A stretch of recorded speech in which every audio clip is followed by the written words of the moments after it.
Hi guys, তোমরা কেমন আছো সবাই? আমরা তো খুবই ভালো আছি, তোমরা আশা করি ভালো আছো খুবই। দেখো গাইস, এটা আমাদের আগের জমি রজনীগন্ধার। এখানে মা দাঁড়িয়ে আছে, দেখছে কোন কোন ফুলগুলো নেওয়া যায়। দেখো, এটা আর কেবল করি আসছে, আর আমি এই ফুলটা নিয়েছি। মা বললো এটা আর হবে না, এটা কালকে সকাল আস্তে আস্তে শুকিয়ে যাবে, তাই তুলে নিলাম আমি। আর এইগুলো দেখো, এটা কেমন করি এসছে,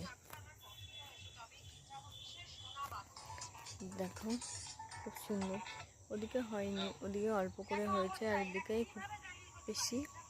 মানে এটা অনেক দিন আগের জমিতে, তার জন্য এমন হয়ে গেছে। ওই দেখো আমাদের বড় জমিটা, ওই যে এই যে বড় জমিটা আগের জমি, আর এটা হচ্ছে পুরনো জমি। এখানে অনেক দিন লাগিয়েছে, তাই এমন অল্প করে হয়েছে ফুল। টাটা গাইস, আজকের মতন।